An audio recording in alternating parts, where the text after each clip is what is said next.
골로새서 1장 9절에서 11절입니다. 그러므로 우리가 여러분의 소식을 들은 그날부터 우리도 여러분을 위하여 쉬지 않고 기도합니다. 우리는 하나님께서 여러분에게 모든 신령한 지혜와 총명으로 하나님의 뜻을 아는 지식을 채워주시기를 빕니다.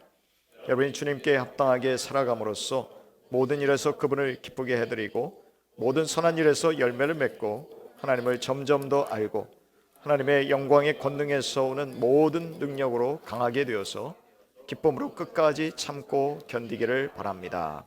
아멘. 골로새 교회는요, 사도 바울이 전도한 교회가 아닙니다. 사도 바울이 에베소에서 이 두란노 소원에서 성도들을 갇히고 복음을 전하고 있을 때 에바브라라는, 요즘으로 말하면 이제 그분도 개척한 목사님이라고 할 수 있겠죠. 근데 이제 이 에바브라가 골로새라는 곳에 가서 개척한 교회가 바로 골로새 교회입니다. 이 편지를 지금 쓰고 있을 때 바울은 감옥이라고 하기는 좀 그래요. 가택연금 상태라고 할까요? 그래서 아직 판결이 안 난 미결수의 신분으로서 어느 한 셋집을 얻어서 로마 병사가 감시하는 가운데 지금 이 편지를 쓰고 있습니다. 그래서 우리는 옥중서신, 에베소, 빌립보, 골로새, 빌레몬서를 우리가 옥중서신이라고 하는데, 바울이 로마에서 쓴 편지가 바로 골로새서이죠. 어느 날 에바브라라는 사람이 찾아왔어요. 그러면서 골로새 교회가 세워진 지 얼마 안 됐는데 그 교회가 믿음이 아주 좋습니다. 그리고 사랑이 넘칩니다. 이런 소식을 전해주어서 사도 바울이 너무나 감사했어요.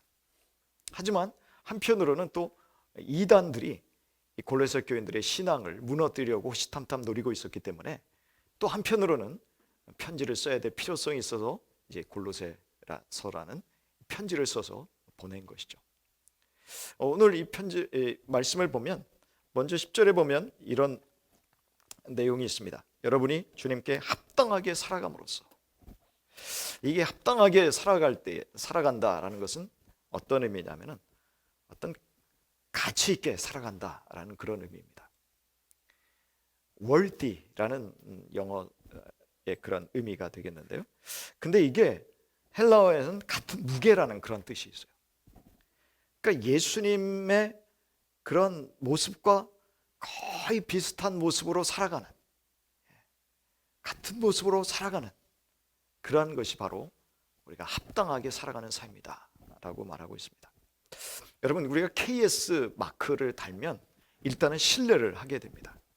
이게 한국 산업 규격이라고 되어 있는데요. 코리안 스탠다드. 자, 그래서 그 KS 마크가 붙어 있으면 이거는 우리가 신뢰할 수 있는 제품이야 라고 생각을 하게 되죠.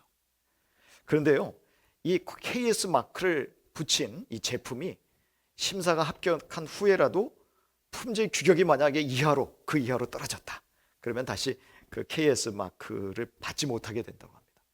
취소가 되고, 인가 취소가 되고, 또 처벌로도 받게 된다고 해요. 자, 양승원 목사님이라는 분은 KS 마크를 무엇이라고 얘기했느냐 하면은 킹덤 스탠다드라고 얘기했습니다. 킹덤 스탠다드. 그러니까 하나님 나라의 스탠다드. 그런 모습이 뭐냐면요, 그 하나님 나라의 스탠다드로서 살아가는 모습이 오늘 10절에 나와 있는 합당하게 살아가는 모습이다라는 것이죠. 예수님 닮아가는 그리스도인의 모습에 합당하게 살아가는 그런 모습이 바로 KS 스탠다드의 모습이다라는 것입니다. 예수님의 거룩함, 예수님의 의로움, 예수님의 사랑, 예수님의 헌신, 예수님의 섬김, 이것을 부단히 닮아가려고 하는 모습이 우리 그리스도인들의 모습이라는 거죠. 여러분, 이게 우리의 비전이 되어야 됩니다. 예수 믿고 잘 되는 것이 비전이 아니라 예수 믿고 예수님 닮아가는 게 우리의 비전이 되어야 됩니다. 그래야 예수님의 크리스찬에 합당한 삶이 된다는 것이죠. 킹덤 스탠다드에 합당한 사람이 되는 것입니다. 그 킹덤 스탠다드에 합당한 사람이 된다는 게 뭐냐면요, 바로 10절 뒤에 모든 일에서 그분을 기쁘게 해드리고, 그러니까 합당하게 살아가는 것하고 하나님을 기쁘게 해드리는 것하고는 같은 의미라는 것이죠. 사도 바울이 뭐라고 얘기했냐면 자기는 자기 자신을 기쁘게 하면서 살지 않는다라고 얘기했습니다. 여러분 고린도후서 5장 9절을 한번 같이 찾아볼까요? 한번 같이 읽겠습니다. 그러므로 우리가 몸 안에 머물러 있든지 몸을 떠나서 있든지 우리가 바라는 것은 주님을 기쁘게 해드리는 사람이 되는 것입니다. 예. 그러니까 사도 바울은 이제 구원받은 사람은 누구를 기쁘게 하면서 살아야 되느냐 하면은 우리를 구원하신 예수님, 하나님 아버지, 그분을 기쁘게 해드리면서 살아야 된다라고 말하는 것이죠. 우리가 예수를 믿고 난 다음에도 여전히 내가 섬기는 누군가를 기쁘게 해드리려고 살아가고 눈치 보고 산다면 그것은 참 우리 예수를 믿는 사람의 모습으로서 합당한 모습이 아니다라는 것입니다. 이제부터 우리는 어떻게 하면 우리가 주님을 기쁘게 할 거냐, 나를 구원하신, 나의 생명을 구원해 주신 예수님을 어떻게 하면 기쁘게 살아갈 거냐, 기쁘게 하며 살아갈 거냐, 이게 우리의 관심사가 되어야 된다는 것이죠. 그 다음 그렇게 하기 위해서 어떻게 해야 되느냐, 여러분 한번 오늘 본문의 말씀을 보시면 그렇게 주님께 합당하게 살아가고 모든 일에서 그분을 기쁘게 해드릴 때 어떤 모습이 나타나느냐면 모든 선한 일에서 열매를 맺게 됩니다. 여러분 이게 이제 분사구문으로 돼 있어요. 그러니까 하나님을 기쁘게 해드리고 그 다음에 주님께 합당하게 살아가는 모습 속에서 어떠한 열매들이 맺어지게 되느냐 하면은 선한 열매들이 맺어지게 된다라는 것입니다. 자, 선한 열매들이 어떤 것일까요? 우리 골로새서 조금 뒤로 가볼까요? 골로새서 3장입니다. 한번 3장으로 넘어가 보시면 자, 그 선한 열매들에 대한 내용들이 앞에도 쭉 나와 있습니다만 12절부터 쭉 나와 있어요.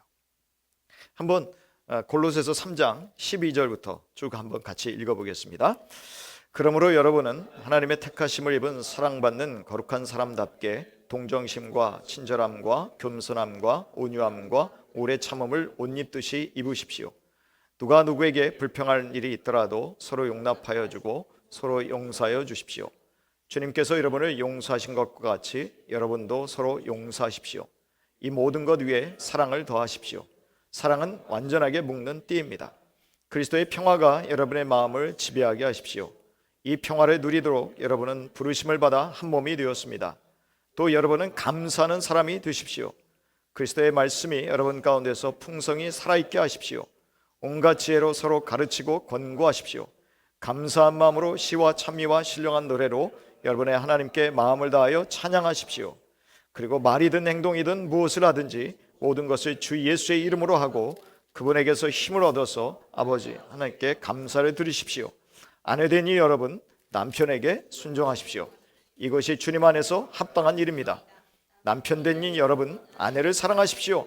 아내를 모질게 대하지 마십시오. 자녀되니 여러분 모든 일에 복종하십시오. 이것이 주님을 기쁘게 해드리는 일입니다. 어버이 된 여러분, 여러분의 자녀들을 격분하게 하지 마십시오. 그들의 의기를 꺾지 않아야 됩니다. 종으로 있는 여러분, 이 모든 일에 육신의 주인에게 복종하십시오. 사람을 기쁘게 하는 자들처럼 눈가림으로 하지 말고 주님을 두려워하면서 성실한 마음으로 하십시오. 무슨 일을 하든지 사람에게 하듯이 하지 말고 주님께 하듯이 진심으로 하십시오. 아멘. 여기 앞에 보세요. 무엇이 합당한 일이라 18절에 보니까 아내되니 여러분 남편에게 순종하십시오. 이것이 주님 안에서 뭐라고 되어 있습니까? 합당한 일이라고 되어 있습니다. 그 다음에 20절에 보시면 자녀되니 여러분 모든 일에 부모에게 복종하십시오. 이것이 여러분을 기쁘게 해드리는 일입니다. 여러분 여기에 나오는 일들이 모든 열매들이 다 뭡니까? 하나님께 합당한 열매로 드리는 삶이다라는 것이죠. 사도 바울이 뭐 합당하다 기쁘다라는 말을 아내에게 혹은 자녀들에게만 썼지만 거기에만 해당되는 건 아니죠. 이 모든 열매들이 다 그리스도인으로서 합당한 삶이고 하나님을 기쁘게 해드리는 삶이다라는 것입니다.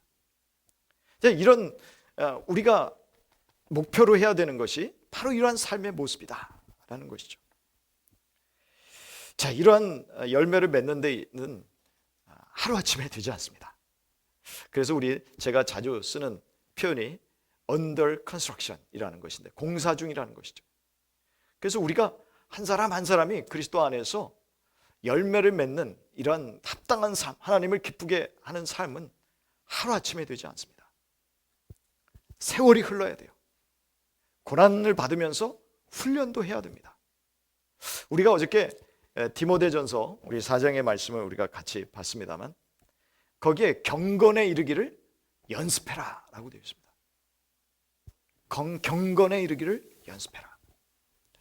여러분, 경건에 이르기를 연습한다, 이 경건에 이르기를 연습한다라는 것이요, 벌거벗은이라는 뜻을 가진 헬라 굼노스에서 유래하였습니다. 왜 벌거벗었느냐? 운동선수가 옷을 벗고 맹렬히 연습하기 위해서 옷을 벗은 거예요. 맹렬히 연습하는 겁니다. 얼마나 땀이 비오듯 하겠습니까? 사실 검투사들은 보면요, 이 원형 경기장에 들어가서 자기가 죽을 수도 있습니다. 그러니까 사력을 다해서 연습해서 적을 제압할 수 있는 실력을 기르지 않으면 자기가 죽는다고요. 그러니까 죽지 않기 위해서 최선을 다해서 연습하는 거죠. 바로 그러한 모습으로 우리 그리스도인들에게, 또는 아주 구체적으로는 디모데에게입니다만, 경건에 이르기를 맹렬히 연습해라, 이렇게 말하고 있습니다. 사력을 다하라는 것이죠. 왜냐하면 이 경건의 훈련이라는 것이 범사에 유익하기 때문에, 모든 일에 유익하기 때문에, 내세에서는 영원한 생명으로 보장되기 때문에 경건에 이르기를 연습하라 라고 하고 있습니다. 여러분, 경건이라고 하는 것은요, 우리 사도 바울이 아까 골로새서에서 3장 쭉 얘기했습니다만, 교회에서 예배드리고 신앙생활 잘한다는 말을 듣는 그 차원에 머물러 있지 않습니다. 사도 바울이 얘기하는 모든 열매들이 뭐와 관계 있습니까? 찬양하고 예배드리는 삶과도 관계 있지만, 우리의 가정생활에 관계되어 있고 우리의 직장생활에 관계되어 있어요. 그러니까 내 삶의 모든 영역에서 열매 맺는 그리스도인 닮은 삶을 살아라 라는 것이죠. 그러면서 경건하게 산다라는 것은요, 그저 좁은 영역이 아닙니다. 교회라는 이 좁은 신앙의 영역에 속해 있는 것이 아니라, 신앙이라는 것은 우리의 전체의 생활 영역으로 경건의 삶이 그렇게 훈련되어져야 된다라는 말씀인 것이죠. 저는 그렇게 되기 위해서 기본적으로 해야 될 일이 있다고 생각합니다. 그게 뭐냐 하면요, 예수님에게 붙어 있는 것입니다. 요한복음 15장 5절에 보면 이런 말씀이 있습니다. 나는 포도나무에 너희는 가지다. 사람이 내 안에 머물러 있고 내가 그 안에 머물러 있으면 그는 많은 열매를 맺는다. 너희는 나를 떠나서는 아무것도 할 수 없다. 그러니까 이렇게 경건에 이르기를 연습해야 되겠지만, 그러나 기본적으로 해야 될 일이 뭐냐면요, 예수님 안에 붙어 있는 거예요. 어떻게든지 예수님과 동행하면서 살려고 하는, 예수님과 인격적인 관계를 맺으면서 살고, 그러기 위해서는 어떻게 해야 되겠습니까? 하나님 말씀으로 돌아가야겠죠. 기본적인 거예요. 저는 제 카톡방에 보시면 30-30 클럽이라고 되어 있습니다. 저는 아주 기본적으로 우리 모두가 30분 말씀 읽고 묵상하고 30분 기도하자. 그래서 하루에 1시간은 하나님께 드리자, 이렇게 저는 생각해요. 여러분, 어렵습니까? 처음엔 어려울 것 같아요. 그런데 저는 10-10 클럽도, 여러분이 나는 30-30 클럽은 너무나 어려워요. 그러면 10-10 클럽으로 먼저 시작하겠습니다. 그렇게 할 수 있습니다. 그리고 나서 20-20 클럽으로 갈 수 있습니다. 그리고 나서 30-30 클럽으로 갈 수 있습니다. 여러분, 그렇게 하면서 우리 예수님과 더 친밀한 교제를 나누고 말씀 안에 거하려고 하는 바로 그러한 기본적인 기본기가 있을 때 우리는 열매를 맺을 수 있는 삶이 될 수 있다는 것이죠. 여러분, 이거 없이 열매 맺을 수 없습니다. 하나님의 뜻을 발견하고 싶다고요? 그렇다면 하나님의 뜻이 무엇인지 알려고 하면 하나님의 말씀 앞에 다가가야 됩니다. 그 안에서 하나님의 뜻을 발견해야 됩니다. 자, 이렇게 합당하게 하나님을 기쁘시게 살아가는 삶의 또 다른 모습이 뭐냐면요, 잘하게 된다는 것입니다. 우리 1장 10절에 보면은 하나님을 점점 더 알고, 근데 이 말씀이 뭐냐면은 하나님을 알아감에 있어서 점점 더 자라간다라는 이야기입니다. 하나님을 기쁘시게 하는 일에 마음을 쏟고 모든 선한 일에 열매를 맺는 삶이 될 때 하나님을 더 깊이 알아가게 됩니다. 하나님을 더 알아가면 내 믿음도 더 커집니다. 그리고 담대해집니다. 순종할 때 하나님을 더 깊이 체험하게 되는 것이죠. 그래서 킹덤 스탠다드에 도달하게 되는 것입니다.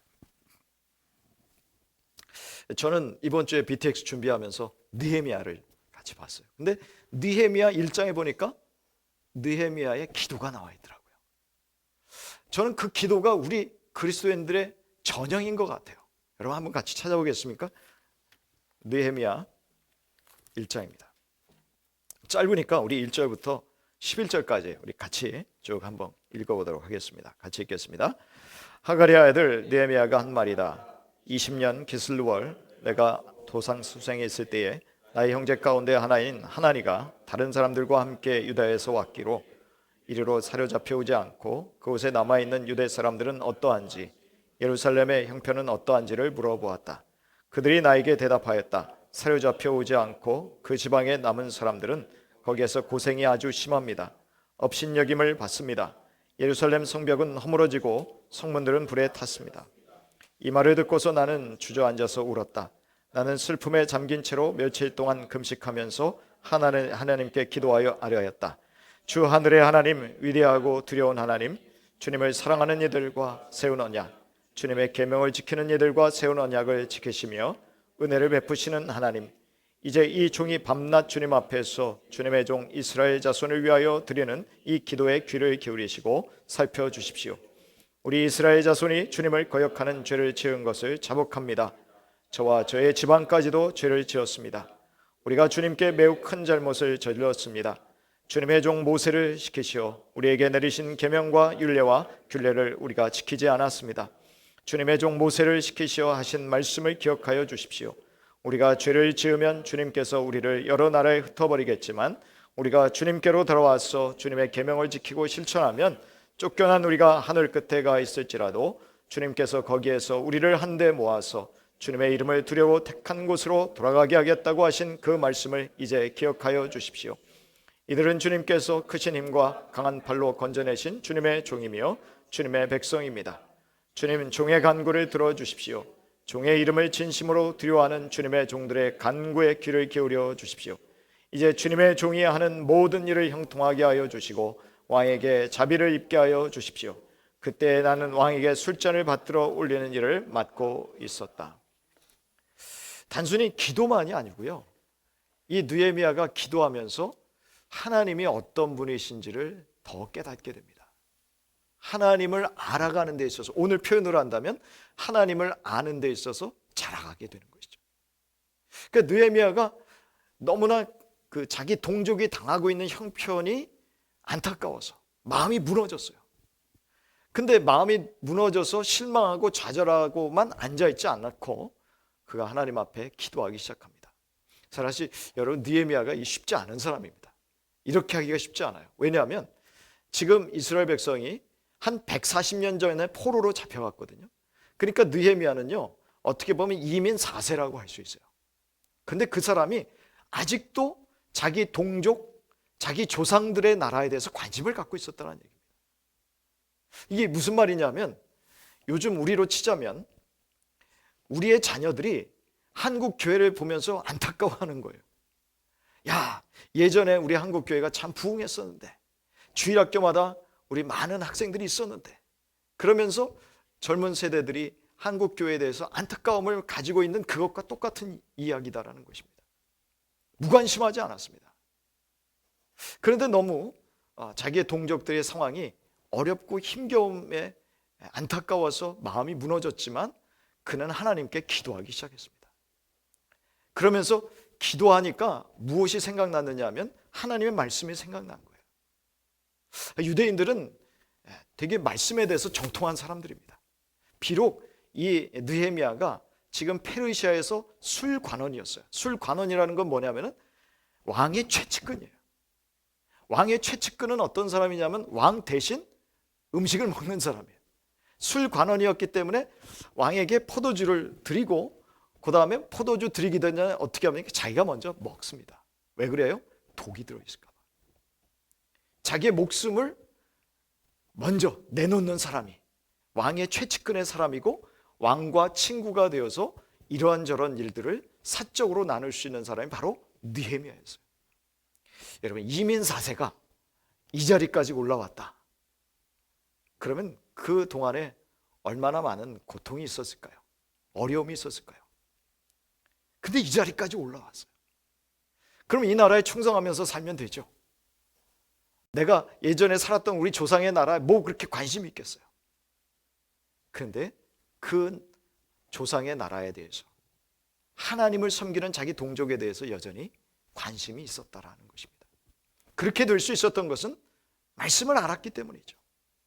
그러니까 기도의 자리에 갔더니 우리가 포로로 잡혀온 이유가 하나님과 맺은 언약을 깨뜨렸기 때문이구나. 우리가 우상 숭배했기 때문이구나. 말씀대로 살지 않았기 때문이구나. 그러면서 회개 기도를 하는데요, 자기가 지은 죄를 기도하는 게 아니라 실제로는 자기 조상들이 지은 죄를 지금 회개하고 있었다라는 것이죠.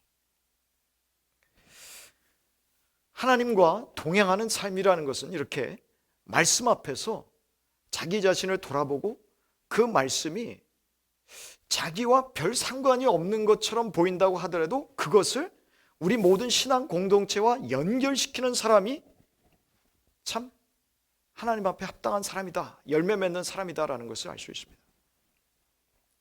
여러분, 그러면서 4개월 동안을 우리 느헤미야가 기도합니다. 예루살렘의 그 성벽이 무너져서 지금 비참하게 그 주변 민족들에게 무시당하면서 살고 있는 우리 동족들을 위해서 무엇을 해야 될까요? 하나님의 말씀 앞에서 기도하며 하나님과 동행하는 삶, 특별히 4개월 동안 집중적으로 간구했을 때 하나님께서 그에게 하나님의 뜻을 알려주십니다. 그 뜻이 무엇입니까? 네가 가라였어요. 4개월 동안 씨름하면서 어떻게 하면 우리 동족 고통당하는 이 모습을 어떻게 좀 해결할 수 있을까요? 그랬더니 하나님이 주신 답은 네가 가라. 저는 4개월 동안 기도한 게 다른 일들이 아니었을 거라고 봐요. 아마 그거 가지고 씨름했을 것 같아요. 하나님, 꼭 제가 가야 되겠습니까? 제가 이곳에서 터를 잡고 자리 잡고, 페르시아의 고관이 되어서 왕과 독대할 수 있는 이 높은 지위에 올라갔는데 제가 이 자리, 이 기득권을 내려놓고 가야 되겠습니까?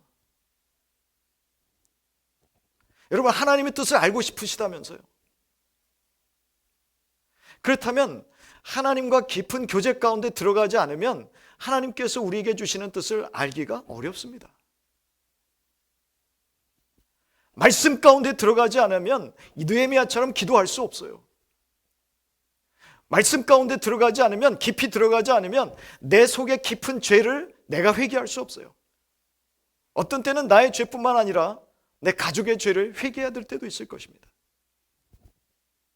하나님이 도대체 뭘 요구하시는지, 하나님의 뜻을 알려면, 하나님의 일반적인 뜻도 마찬가지입니다만 하나님이 나에게 구체적으로 이 시대에 무엇을 하기를 원하시는가, 어디를 가기를 원하시는가 알고 싶으시다면 하나님 앞에, 하나님과 독대하는 자리로 들어가야 된다는 것이죠. 말씀 앞에 꿇어야 된다는 것이죠. 여러분, 그럴 때 하나님께서 느헤미야에게 네가 가라, 그 말씀을 4개월 동안 붙들고 기도했더니 어느 날 하나님이 왕과 독대했을 때 왕에게 물어보게 하십니다. 너 뭔가 얼굴에 근심이 가득하다. 여러분, 이 왕의 술관원이 얼굴에 근심한 거는요, 큰일 날 거예요. 큰일 나는 이 사건입니다. 이게 무슨 말이냐면, 왕 앞에서 수심에 가득 찬 얼굴이 있을 때 왕이 지금 주한상 앞에 놓고서 즐거워하는 시간이거든요. 근데 왕의 심기를 건드리면 어떻게 합니까? 지금 당장 날아갈 수 있어요. 죽을 수 있습니다.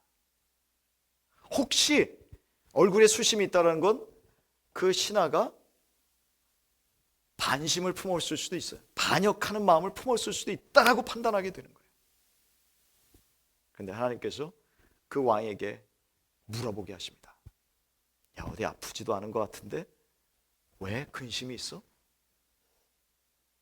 그때 느헤미야가 말합니다. 사실은 제 동족이 이런 어려움 가운데 있습니다.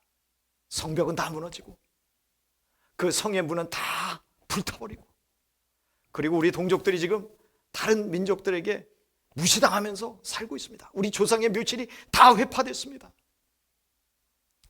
제가 가면 안 될까요? 왕이 언제 그럼 갔다 올래? 왕이 이 느헤미야를 너무 사랑했나 봐요. 그래서 가서 오지 마라 이런 게 아니고 언제 갔다 올래? 그래서 여러분, 느헤미야가 가서 성벽을 건설합니다. 며칠 만에 건설합니까? 52일 만에 건설합니다. 하나님께서 시키시는 일에 마음을 다해서 그 뜻을 분별하고 그 뜻이 무엇인지 분별했을 때 용기 있게 나갔을 때 하나님이 하나님의 일을 하신 거예요. 누구를 통해서요? 느헤미야를 통해서. 여러분, 하나님의 도구가 되고 싶으십니까? 하나님이 쓰시는 하나님의 통로가 되고 싶으십니까? 여러분, 그런 마음 없으세요? 하나님의 뜻을 발견해야 될 거 아닙니까? 하나님이 뭐라고 말씀하시는지 들어야 될 거 아닙니까? 그렇다면 하나님 앞에 날마다 깊이 묵상하시면서 말씀 가운데 들어가시길 바랍니다. 그러면 뭔가 들려오는 음성이 있을 거예요. 내가 너가 무엇을 하기를 원한다. 그럼 그거 붙들고 기도하는 거예요. 그럼 언젠가 하나님께서 느헤미야에게 주셨던 것처럼 기회를 주십니다. 그럴 때 용기 있게 하나님의 일을 하면 여러분의 상급이 하늘에 쌓일 것입니다. 이 땅에서 뭔가 업적을 일으킨 그런 게 아니라 하나님의 뜻을 순종했잖아요. 그러면 하나님의 일을 한 것이니까 하나님의 상급이 뒤따를 것입니다. 여러분, 우리 그렇게 살아가는 거예요. 그렇게 살면서 하나님의 뜻을 이루는 사람이 되는 것이죠. 그게 바로 킹덤 스탠다드에 걸맞는 사람이고 하나님을 기쁘시게 하는 열매 맺는 사람의 모습이다라는 것입니다. 그래서 사도 바울이 9절에 이렇게 말합니다. 골로새서 1장 9절 볼까요? 사도 바울이 우리가 여러분의 소식을 들은 그날부터 우리도 여러분을 위하여 쉬지 않고 기도한대요. 그러니까 끊임없이 기도한다라는 것이에요. 기도할 때마다 우리 골로새 교인들을 위해서 기도합니다. 무엇을 기도합니까? 킹덤 스탠다드가 되도록 기도하는데 그 기도의 구체적인 내용이 뭐냐면 우리는 하나님께서 여러분에게 모든 신령한 지혜와 총명으로 하나님의 뜻을 아는 지식을 채워주시기를 빕니다.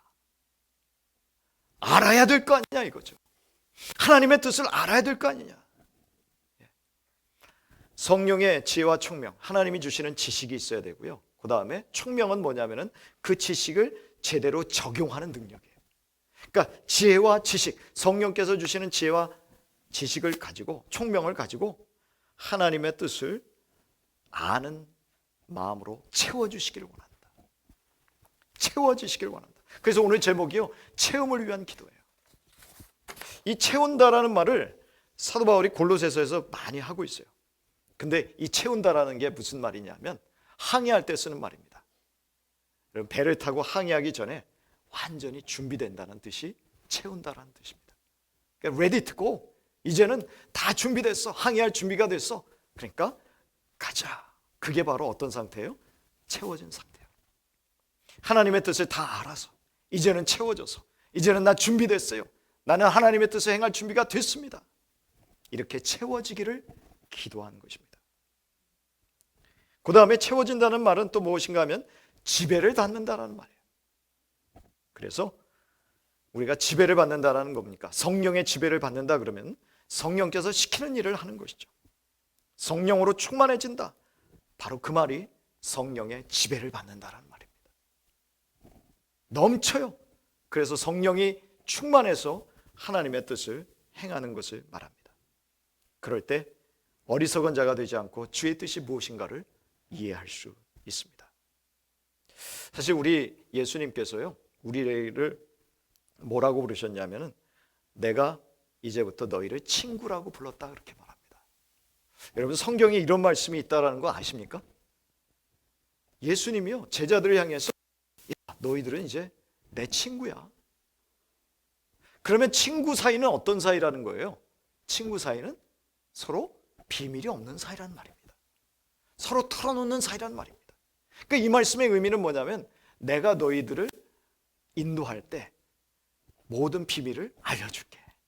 너희들과 교제하면서 나 비밀이 없이 너희들에게 다 털어놓는다 이 말씀인 거죠. 그래서 우리가 기도의 자리로 나아가면 우리 예수님이 약속하신 대로 예수님이 말씀하시는 뜻을 알 수 있어요. 하나님의 비밀을 알 수 있다라는 그런 말입니다. 그러면서 채워지면 준비되고 그 다음에 그 말씀대로 살아갈 수 있는 그 말씀에 순종하며 살아갈 수 있는 능력이 생긴다라는 거예요. 여러분 요한복음 14장 26절에 이런 말씀이 있습니다. 한번 잘 들어보세요. 보혜사 곧 아버지께서 내 이름으로 보내실 성령 그가 너에게 모든 것을 가르치시고 내가 너에게 말한 모든 것을 생각나게 하시리라. 그래서 우리는 성령 충만할 때 하나님의 뜻을 분별할 수 있고 하나님의 뜻을 살아갈 수 있는 그러한 사람으로 준비됐고 또 실천할 수 있는 사람들이 된다는 것입니다. 그래서 사도 바울은 이 킹덤 스탠다드 KS의 삶을 살기 위해서는 가장 중요한 것이 뭐냐? 잘 풀리는 거냐? 아니다. 고난당하는 우리 형제 자매들이 있을 때 그럼 그 고난이 없어지는 거냐? 아니다. 사도 바울은요 고난을 없애달라고 기도한 적이 없어요. 고난이 없어지는 게 아니라 고난을 이기게 해달라고 기도했습니다. 고난이 없어지는 게 아니라 고난을 통해서 우리는 성숙해야 되거든요. 그러니까 하나님 우리 성도들이 이 고난을 기뻐하며 우리 고난 속에서 더 인내하며 하나님의 사람답게 성숙하게 하여 주시고 그 속에서 훈련을 통해서 하나님의 뜻을 발견하게 하여 주옵소서. 이게 사도 바울이 교회를 위해서 한 기도였다라는 것이죠. 여러분 우리와는 좀 차원이 다른 기도입니다. 저와 여러분이 이러한 기도를 닮아갈 수 있었으면 좋겠습니다. 말씀을 맺겠습니다. 저와 여러분이 하나님을 기쁘시게 하고 주님께 합당한 킹덤 스탠다드의 사람들이 되시기를 축복합니다. 하나님을 기쁘시게 하는 목적, 그 목적을 가지고 살아가고 또 연단을 통해서 선한 열매들을 주렁주렁 맺을 수 있기를 바랍니다. 하나님을 깊이 알아갈 수 있게 되기를 바랍니다. 그러기 위해서 우리 채워져야 돼요. 모든 신령한 지혜와 총명으로 무엇으로 채워져야 됩니까? 하나님을 아는 것으로 채워져야 됩니다. 우리의 겉모양이 아닌 우리의 영혼에 성령께서 주시는 하나님의 지식으로 채워지는 온전한 사람들, 하나님을 기쁘시게 하는 또 합당한 킹덤 스탠다드의 모든 주님의 자녀들이 되시기를 축복합니다.